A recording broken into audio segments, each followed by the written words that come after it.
Hi guys, and welcome to a brand new episode of the Left Side View with me, Amitabh, and my partner in crime, Rahul. So we'll be reviewing all the football action that happened across Europe.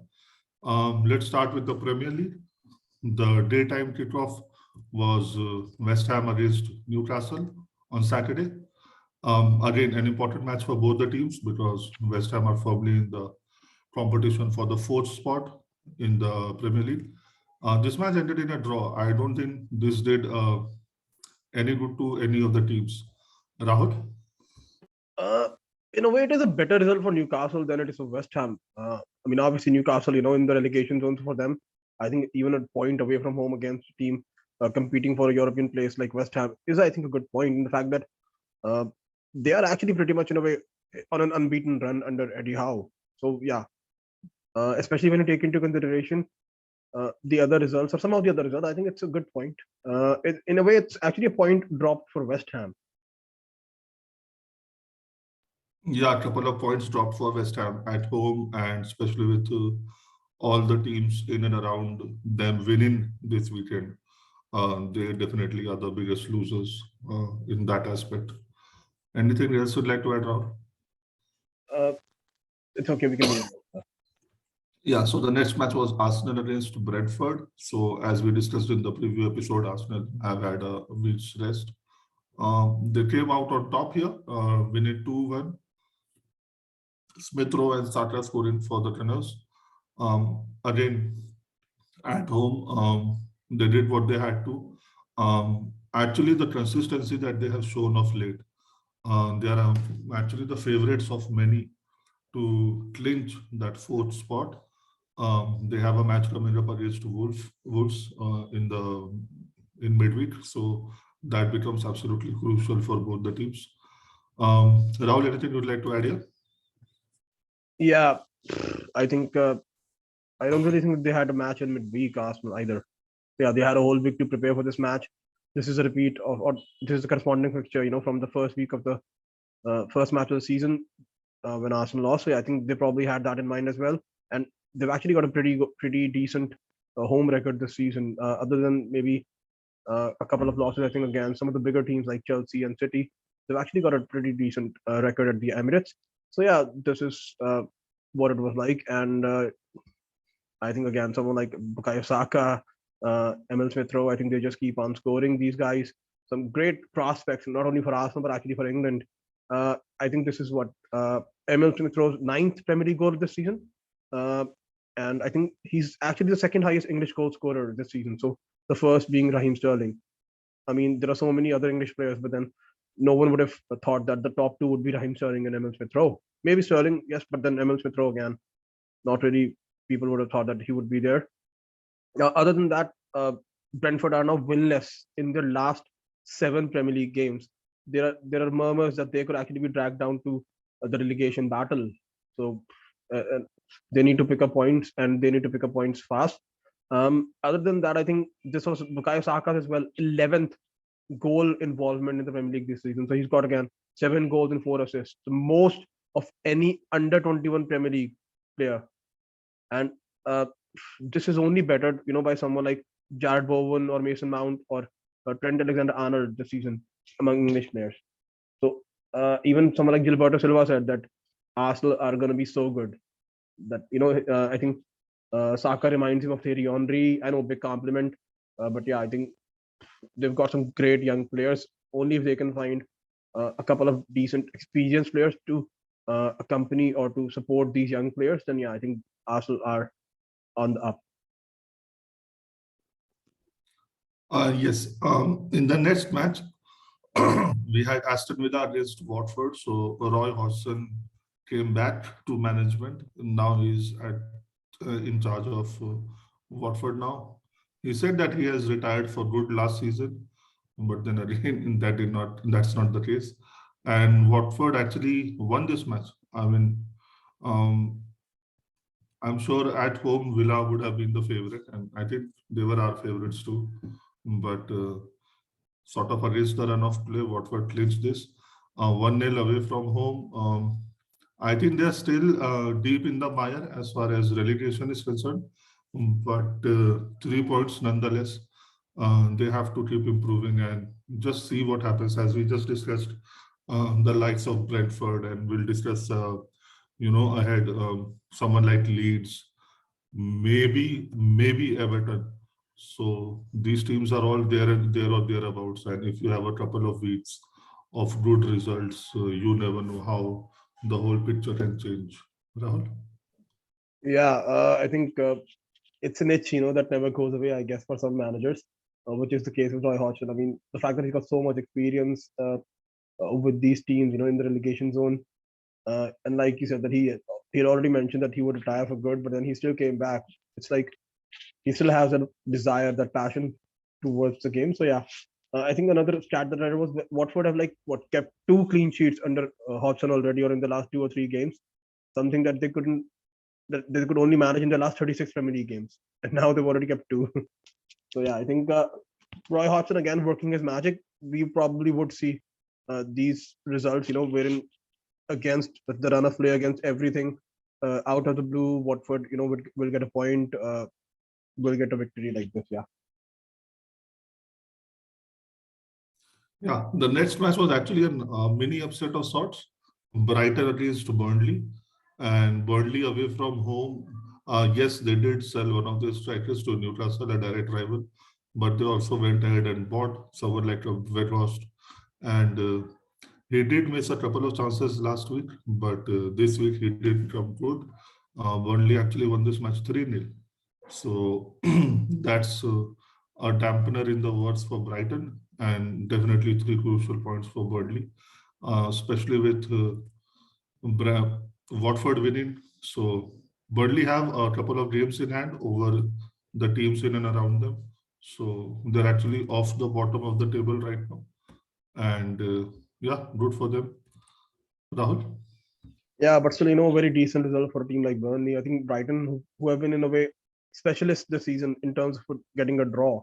Like they got 2 against Chelsea, they got 1 against United earlier, even, and especially at home, I think they've got a pretty decent home record as well, Brighton. So yeah, one of the teams to beat the season is actually Burnley. So yeah, I mean, again, probably a 1-0 would have been like okay, but then a 3-0 is like again a statement of intent in a way. And again, like we talked about Roy Hodgson again, Sean Dyche again, someone who has been here time and time again, who knows what it's like, and he also knows what it's like to get out of this uh, battle in a way. So yeah, again, he's again someone who will not really panic, uh, but again, it's about consistency or getting those, continue to get those points, which is what they're going to look to do. Yeah, talking about Chelsea there, that brings us to our match away at Crystal Palace. And again, a lot of the same that we have been seeing for the past so many months. A lot of huffing and puffing going on. We finally managed to net the winner in the 89th minute. A cross from Marcus Alonso, and the ball was put in the net by Ziyech. There was another goal which was ruled for offside a little earlier. Um, Now, the most damning thing about this match, I think, was Lukaku having just 7 touches in the entire match and just 1 in the opponent's penalty box. Uh, Again, Tuchel was asked about this in the post-match conference, and then he said, "I would not like to talk about individuals." I think that was the standard response. What more could he have said? But yeah, Kovacic was missed in the midfield. It just shows how important he is in building up the attack. Um, I mean, Palace had a few chances. We did control the game generally, but of course, in matches like this, you do create, a couple of chances per half. And had they scored, it would have been, curtains for us. Um, Again, we get the win, which was absolutely vital with the chasing pack. Um, but again, something that should not. I mean, it did not inspire a lot of confidence in us. The performance we thought we would have after sort of a break in the Club World Cup. We would have been, ready and raring to go. But again, unfortunately, that was not the case. Pulisic started, and again, he also did not cover himself in glory. So the minimum opportunities that everybody is getting, Howard started. Yeah, I mean, everybody was okay, and maybe that was the problem. Everybody was just okay. Rahul? Yeah. Uh, Again, like Tuchel was asked in post-match conference, about the fact that he had so much time, the whole week to prepare for the match. Still, the performance was a little dismal, but then he was like that change in conditions, temperature, players were a little, what would you say, under the weather. Aspilicueta wasn't Jet there, lag. jet lagged. So a lot of these terms were used, yes. Again, in a way, we got the job done. But then there's one thing that I want to focus here is that we were chasing a goal. We needed, like, it was nil-nil. We wanted to score. And the changes made by Tuchel, it was Alonso, Kovacic, and Ruben After-Cheek. And still we had a striker on the bench in the form of Timo Werner. Tuchel didn't bring him on. So I do feel like that Tuchel, that with Werner especially, Werner has gone to like the bottom of the pecking order. It's like everyone else is ahead of him. And yeah, we can probably analyze or overanalyze the stat, with 7 touches of Lukaku. Again, not sure what to say about that. I mean, again, even if I do, what's the point? Like, other than that, Ziyech, I think, continues his purple vein of form. I think he scored in what, 3 games in a row now. So that's another great sheet. I think another interesting chart is that the match between these two teams never usually ends in a draw. So there was a feeling that this was the 22nd successive Premier League match between Crystal Palace and Chelsea not to be drawn. So yeah, we've always had a winner in this match. Uh, on top of that, obviously, it's usually been Chelsea because Palace have lost each of their last 9 matches against Chelsea in the Premier League. Uh, Other than that, I think Chelsea got another clean sheet. That is 37 clean sheets in 70 matches in all competitions since Thomas Tuchel took charge of Chelsea. So I think some interesting stats. But yes, let's hope that we don't really. Uh, I mean, we see probably a similar result, but at least a better performance when we play next against Liga in the Champions League, and then obviously the big game, which is with the trophy at stake, the Carabao Cup final. Yeah, speaking of the Carabao Cup final, our opponents there, Liverpool, they faced off against Norwich City at home, and there was a minor scare of sorts with Norwich opening their account, getting a 1-0 lead. But it was actually the substitution of Thiago that allowed Henderson to take more advanced role, and then yeah, Liverpool scored 3 goals. Mane, he actually flubbed his bicycle kick and it somehow went in. Salah doing what Salah does, bamboozling 3-4 of players, including the goalkeeper. And then the final goal was scored by Luis Diaz. Again, he has just set the ball rolling as far as his Liverpool career is concerned. So, yeah, something, I won't even say a blip, but yes, if Liverpool were thinking that they would, easily knock Norwich over, that was not the case. But then, yes, when it really mattered, they did respond to the pressure. So 3-1 winners, Liverpool. Rahul? Yeah, Luis Diaz got his first goal as well for the club. So I think even though they're without Diego Jota, who could probably miss the clash against Chelsea as well, I think the signing in a way has been so astute of Luis Diaz. I think, especially now when you take into consideration that the injury to Diego Jota, I think it makes even more sense. Uh, Other than that, I think yeah, Liverpool have scored what I think they've scored 100 goals in 39 matches in all competitions this season. They are the first Premier League club to reach that milestone. So again, scoring goals has never been a problem for Liverpool, at least under Klopp. Uh, and that's when you know that even if they go behind a goal to someone like Norwich, when you have someone like Mane, Salah, Diaz on the pitch, they're gonna come back. Like it's like they take it personally. How dare you score against us? And then that's actually we see Liverpool unleashed. That's what happened. I mean, obviously, I wish that it had stayed 1-0 to Norwich, but yeah. Yeah, I think someone who would have thought that it should have stayed 1-0 to Norwich was the Man City fans. because their match was next against Tottenham. And I mean, what a match.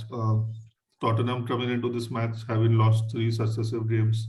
City flying high, thrashing Sporting in the Champions League 5-0. And then here we are at the Etihad. I don't know how many people actually gave Tottenham a chance to even get 1 point out of this. No, we did not. And out of the blue, they first of all they take the lead. That fantastic flick by Harry Kane, and playing that high line that did come under a little bit of scrutiny here, because the way the forward line of Tottenham were able to exploit that, making the runs and just at the right time. So Son started the scoring. Um, then City actually equalized through Gundogan, and it was 1-1. So it was still 33 minutes. So we still, at least I still imagine that City would still win this. But then Kane comes up with a couple of goals, and finally there's a penalty by Mahrez. So at 2-1 also we thought, okay, City will still come back and they'll make a difference, but their attacks did not have that final end product. And the question was always like, what if Guardiola had Kane on his side? Not only would have depleted Tottenham, but we all know City were going after Kane in the summer, but they were put off by the price, I guess. And at least once Guardiola must have thought, what if we added another 20-30 million to the Jack Grealish money that we spent? So yeah, Tottenham leading, then City equalizing in extra time, and then in extra time again, Tottenham getting the lead back. The way Tottenham counter attacked, that was perfection. Every pass was like to the point, not a centimeter wide. And awesome. I think Conte has this knack of getting one over Guardiola. And yeah, I think the best part about this was the title race seems to be on now. Liverpool have played one match less. So if they win that match in hand, and then they have to meet City itself. So if they win that, I know there are a couple of ifs here, conditional, but maybe there's a title race on here. Rahul? Yeah, first of all, again, like, what a match. Seriously, like, what a match. Yeah. Again, like you mentioned, I don't think anybody gave Tottenham a chance. I know we did not. So yeah. But then again, it's something that we've seen before. It's not the first time that we're seeing a side managed by Conte do this to Guardiola City at the Etihad. We just have to go back like 5 years when Conte was in charge of Chelsea. We beat these guys 3-1. So yeah, the only difference is that it was 3-2 this time. But then again, Kulusevski on his first Premier League start for Tottenham scored a wonderful goal. Son again involved Kane with a beautiful pass, I think, and then it was again an onslaught from City. Kept the possession. Like, I think, I don't know. I'm not really sure of the exact stat when it comes to the possession, but I'm pretty sure it's going to be around 80-85, I guess, with the ball that they had. And yeah, it's all about making use of that possession. It doesn't really matter how much possession you have if you can't really put it in the back of the net. But then Gundogan did that to make it 1-1. It looked like that we're probably going to be, again, like Liverpool, we're probably going to see Manchester City unleashed as well. But that wasn't really the case in the second half as well. I think Harry Kane now took it upon himself. He was like, maybe he had that in mind, obviously. Maybe it's a strategy that Conte used, that you don't really have to go to City. You can actually stay here and perform well. And maybe he also wanted to realize Guardiola, that he should have actually paid a little more to get the deal done. Or maybe he just wanted to make sure that if they are still interested in the summer, that he's still as good. So yeah, he took it upon himself and to make it 2-1.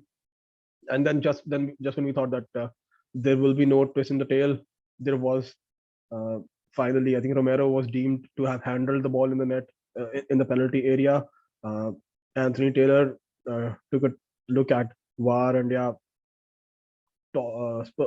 City were awarded a penalty very late on. We were like, this is probably going to be the last kick of the match. Mahrez converted from the spot, but then again, that was not the case. We thought that it would end at 2-2. But then, lo and behold, there was one more goal left to be scored, and again, who else but Harry Kane? I think it's the first time that he has actually scored against a side managed by Pep Guardiola. So now all of a sudden he has scored two. Uh, Again, I think they've got some great stats in the last six matches. Like Tottenham versus the City, Tottenham have only lost one match. Even I think, and on top of that, I think another interesting stat is something that we've only seen since Guardiola's come to the Premier League. Nobody else has ever done a double over a side manager from Guardiola, and now we've already seen that done by I think four sides. One was obviously Chelsea. Now this, even Wolves did it 2 seasons ago along with Manchester United. I remember when, yeah. So he does know, like, it's, even though obviously he's made Premier League look like child's play, but at times there are like we do see some of these matches, and again, I think Conte side are the best when they have a whole week to prepare. So yeah, Tottenham again didn't really have a midweek game, and Conte would have been on the training pitch training all these guys and asking them to focus for 90 minutes, whereas Guardiola again first in the Premier League and then had an away trip to Portugal. So I think maybe that's what happened as well. I think other than that, Guardiola has only lost I think more games to Chelsea than Tottenham in his entire managerial career. He's lost 6 games already to Tottenham, compared to 8 against Chelsea. Uh, Other than that, I think another stat that I read was actually related to Chelsea, which was I think the combination of players, two players, in terms of goals and assists. I think they've actually tied or overtaken Lampard and Drogba. I think Son and Kane. So either they're tied with those two, or they're with one more goal and assist. They will overtake them. They will become uh, the two players to have the most number of goals and assist combinations. So yeah, I think Didn't they obviously. overtake them last season? So in this match, I they either I equal, thought they already did. Okay. but yeah, they will. Like obviously they will. If they did not Yeah. already in this match, then they will. So another thing I think in their overall head-to-heads, I think between Conte and Guardiola, I think not many managers can say this, but Conte can. He's actually got a better head-to-head against Guardiola. Uh, so yeah, I think he's got three. He's won 3 out of 5 and 2 losses. Again, I think not really a lot of losses or draw. Not really a lot of draws between these two. But yeah, some great end-to-end stuff. Yeah, just a couple of things to add here. I mean, it was just one of those matches when it did not click for City. That's it. They did everything they usually do, but a couple of great saves by Lloris. Yes, the first goal actually was his fault as well, but the defense played their part well. But this City side has shades of the Barcelona side that was managed by Guardiola in on two counts. The first, the way they pressure the referees. I mean, after the penalty was given in extra time, right from the bench to the players out in the middle, everybody demanded for a yellow card, and I mean that is clearly something that you should not do. But then City do it very fearlessly and blatantly. Somehow there are no checks there, and certainly you see it is very easy to get under the skin of a team like City. Um, it's like always bubbling under the surface. De Bruyne got really angry at a couple of tackles, and then the technical fouls that they do, they get away with it a lot than the other teams. But yeah, I guess these are some of the important aspects that you have to manage in order to win. So well done to them. Um, just one more fixture for Saturday. That was the Saints taking on the Toffees. Um, at home, Southampton had the better of Everton. They were 2-0. Goals scored by Stuart Armstrong and Shane Long. Um, Rahul? Yeah, I think another loss for Lampard. I think, I don't know, like maybe now he was like he realizes that it's not as easy as it looks. I think. Uh, uh, like, again, maybe which is what the case was with Lampard at Chelsea. Well, a bit in a hit and miss. Like one game they'll be so good, and then one game they'll be so bad. Maybe at home they'll be so good, and then uh, all of a sudden away from home they'll be so poor. So this was the away game. This was the turn of the poor game. So yeah, I think Broja didn't score. So yeah, I don't know. Like we can probably talk about Dele Ali. Like I don't know why probably he signed Dele Ali. To be honest, I understand the Donny Van de Beek signing, but it's like by signing someone like Dele Ali, he has put so much pressure on himself. Like if he wasn't really in so much pressure already. Yeah. Yeah, I mean, maybe he thought that he could resurrect his career. That will be a feather in his crown, in his cap rather. But I mean, yeah, I totally agree. That was an unnecessary risk because the position that they're in and the overall team. Right, basically, he has to build up a team right from the scratch because there are so many issues with the squad as well. So, on top of it, taking this responsibility maybe was unnecessary. Maybe, obviously, he backed himself to do it, but yeah, let's see how that turns out. It's not been a great start, Yeah. and with so many coaches coming and going, it cannot be the fault of all of them, and especially with his off-field shenanigans also, we wonder where his head is at. So I hope he turns it around for his sake, but at this point of time, not really sure whether it will happen. Yeah. Um, Yeah. I mean, again, I'm not just saying that he shouldn't have signed him. I think if he wanted to, he's okay. It's okay that he did, but maybe the timing's wrong. Maybe this season he would have signed someone who would have helped in the relegation push, and then maybe if Everton managed to stay in the Premier League, then maybe next season in the summer he probably would have signed him. Maybe that would have been a better time to sign someone like Dele Alli. But yeah, we can probably move on from this match. yeah, yeah. So on Sunday we had the small matter of Leeds versus Manchester United. Now the conditions there were, it was raining, blustery winds, and it was actually an awful condition to play football in, quite frankly. But such conditions becomes a very great leveler, and I'm sure Leeds would have, liked to play in those conditions in order to uh, decrease the gap between the two squads.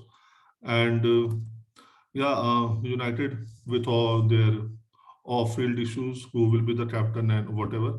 So it was actually Maguire who started the scoring, and Bruno Fernandes doubled the lead at in the injury time of first half. And then out of the blue, first with Rodrigo, it was an intended cross, whatever anybody says.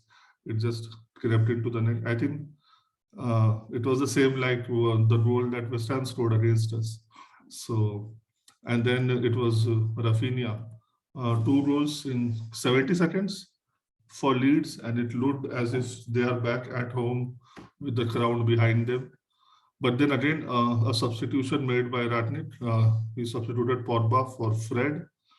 Fred coming on, and then it was actually Fred who scored the third goal. And after that, it was just Leeds trying to chase the match, and finally they need the fourth one as well.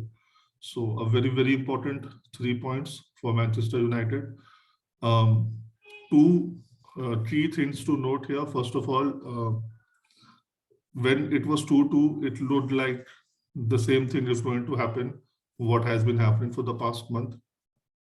It did not. So that shows resolve and resilience.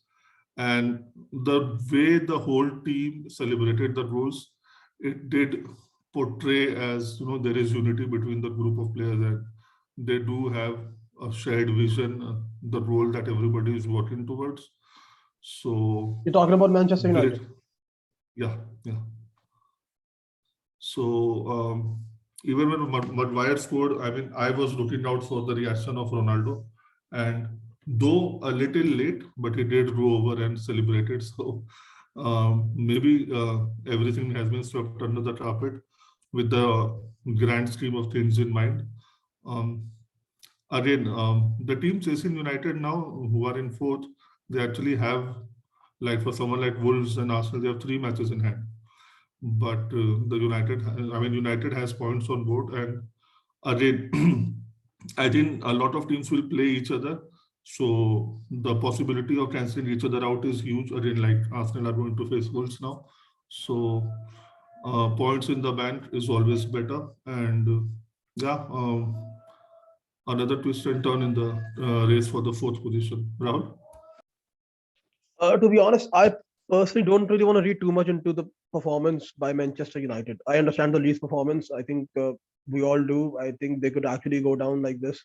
I mean, if a team is going to concede 2 or 3 goals every match, then not sure what's going to save them. If someone like Marcelo Bielsa cannot turn this around, I don't know. Like, I mean, again, you're a Leeds expert, you're a Marcelo Bielsa expert, so I don't want to talk much about Leeds. But I personally feel like we shouldn't really read too much into this Manchester United performance. If they can, like, for me, usually, which is not the case, but even when Leeds scored the equalizer, I still had a feeling that at least in this match against a team like Leeds, United will win. Had it been any other match, I would be like that. Yeah, this is done and dusted. This is going to be a draw. So which is why I probably want to wait for another match. Maybe if United can, build from this performance, then I would say that yes, United have actually improved. But in this match at least, I felt like it was just coming. Even if this they conceded 2 goals in the span in the space of 59 seconds, I still felt like this match is for United's to win. So I mean, I've read this stat like they've got what he's the youngest Melier. He's the youngest keeper to concede 100 goals in the Premier League. Wow, man! And uh, so their defense is like, I don't know, like maybe they should just go back to basics. This whole playing from the back. I don't know. I don't even understand what their formation is now. Are they playing with 3-3, 3-5-4? I have no idea. Maybe even the players don't, and maybe they did. They had the personnel earlier, but then their key players, someone like especially uh, Calvin Phillips has been missing. So they do need to adapt. Maybe that's something that Bielsa doesn't do. Uh, I don't know, man. I just want to say that I don't want to read too much into this match in this result. Yeah, fair enough, fair enough. But see, we all know leads blow hot and cold, but again, at the end of the day, 3 points are 3 points, and when the road is tough, all you need is an impetus, and maybe this match will provide it. Again, the problem is the kind of form that these teams are in. Nobody is able to stitch even 2 or 3 wins successively. So let's see. It's just a step in the right direction. Maybe it all crumbles down in the next match. So, but yeah, with all the nonsense and the noise that went on in the week, United will be happy with 3 points here. And in the last match in EPL, we had Wolves against Leicester. Now, Brendan Rodgers has his own share of problems, like from being the favorite to take over from Solskjaer at United. He's actually the bookie's favorite right now to be the first manager to be ousted from his job. So that is how bad things have gone in a couple of months. Again, the results did not do him or his team any justice here. Wolves winning 2-1 at home. They were actually the better side. 2 goals from outside the box, first from Ruben Neves and then Podence. And in the middle, Adama Lukman scored a goal for Leicester as well. Again, Wolves, now I think they have conceded the least amount of goals in the Premier League, especially after the City result. So good for them, man. They are definitely in the race for top four, and again, great performances throughout the season. I always maintain that they are built on great defense, and going forward also they look, you know, they attack as a team. So yeah, they are a force to reckon with. Definitely, they may not be one of those popular names chasing the fourth spot, but I think their chances are as good as anyone's right now. Rahul? Yeah, I agreed. I think when it comes to Wolves' chances of finishing the top four, they're as good as United's or Arsenal's. I think because obviously when you've got a great defense, then all you've got to do is at least score one goal, and then yeah, you can look to defend that lead. Something that obviously with their defense we can see that they're capable of doing. Uh, I think again, like with Leicester, we kind of predicted, at least I predicted that Leicester would lose this match. I think they've got like five, or they're just, yeah, I think I've said this before. It's just so hard to see Rogers, last the season. I think people were like, oh, they managed to beat some team in Europa Conference League 4-1. I think Randers, so they're back. But no, they're not back. I mean, it's just so different playing in the Europa Conference League and now playing against a team like Wolves who are like so effective in a way. But again, like we talked about Tottenham, I think with Wolves again this season, or especially under their best season, uh, in their best season under Nuno, I think uh, they didn't really have any midweek commitments. This season they don't have that, so they've got whole week to prepare for a match. Maybe if they qualify, for the Champions League or the Europa League, and then next season, uh, they'll probably have two matches in a week. So maybe then we'll see a drop off. But yeah, I think this season they are at least one of my favorites to finish in the top four.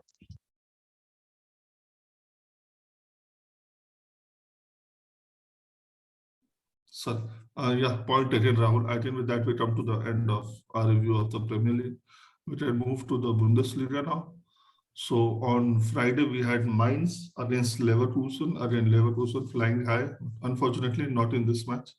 They lost this match 3-2. Um, Mainz were actually eighth in the table. They did, you know, great for themselves, and Leverkusen now are closer to the fourth team than the second team, that is Dortmund. A result that we did not expect, quite frankly, but yeah, great win for Mainz. Yeah, I think a great win for Mainz. I think uh, again it's like 1 week they're beating someone like Dortmund away, and now they're losing to Mainz. No offense, like no disrespect, but at the same time, uh, I think with the form that Dortmund have been displaying, I think there was a very good chance for Leverkusen to close the gap and maybe even try to finish second. But again, that's something that didn't really happen.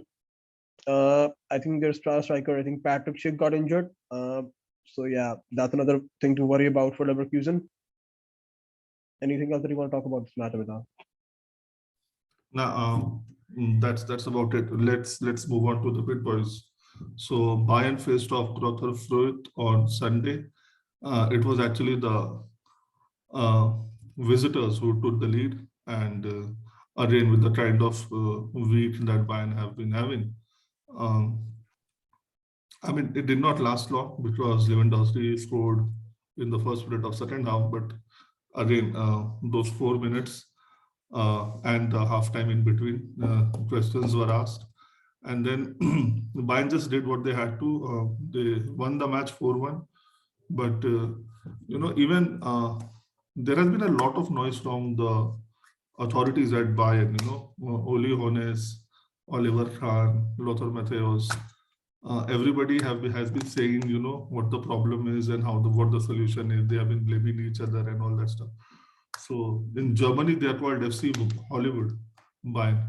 So all the infighting and squabbles are out in the open. And again, when the team is performing well, all of this is swept under the carpet. Nobody really gives a damn. But when the results are, floundering here and there, all this just becomes more nuisance to deal with. Um, Again, they were lucky to be facing the team that is ranked at the lowest in the table, but yeah, questions are still there about what Bayern is and where do they go from here. Rahul? Yeah, I think again, this is actually a very good season, for other teams to take advantage of, like because we've already talked about their defense. They haven't really replaced Alaba or Boateng. So yeah, I think great opportunity for someone like Dortmund or Leipzig.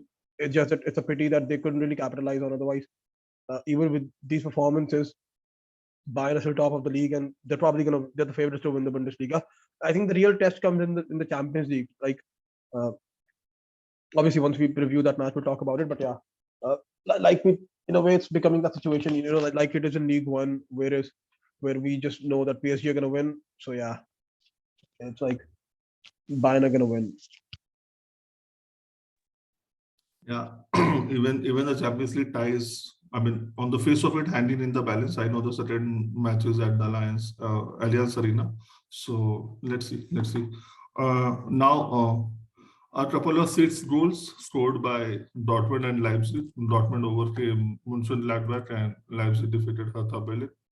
Um, Again, not really know what to expect from Dortmund. I think this result is totally out of the blue. Leipzig have been playing well of late, so again, not expected. I mean, 6 goals are never expected from anyone, but that is still more believable in the way Dortmund performed. Well done to them. Finally, they've shown that they can score big in the absence of Haaland. But yeah, your views on both the matches now? I'll start with the Dortmund match. I think again, I don't really want to reach too much. I don't want to read too much into this. I think it's similar to the United versus Leeds game. If they can actually build from this match, then I would say that yes, Dortmund are back, because Gladbach are a little similar to Leeds this season. They are again very shit. Again, especially conceding a lot of goals. I mean, just look at their league position. I think they're what, 13th or something. So not a position to be in. So yeah, on top of that, the added impetus, of uh, Marco Rosa playing against his former club. So yeah, Gladbach are 13th in the table. So they're again the same trajectory like Leeds. And what's the point of winning this match? Like again, a victory is a victory, whether you win 1-0, 2-0, 3-0, 4-0.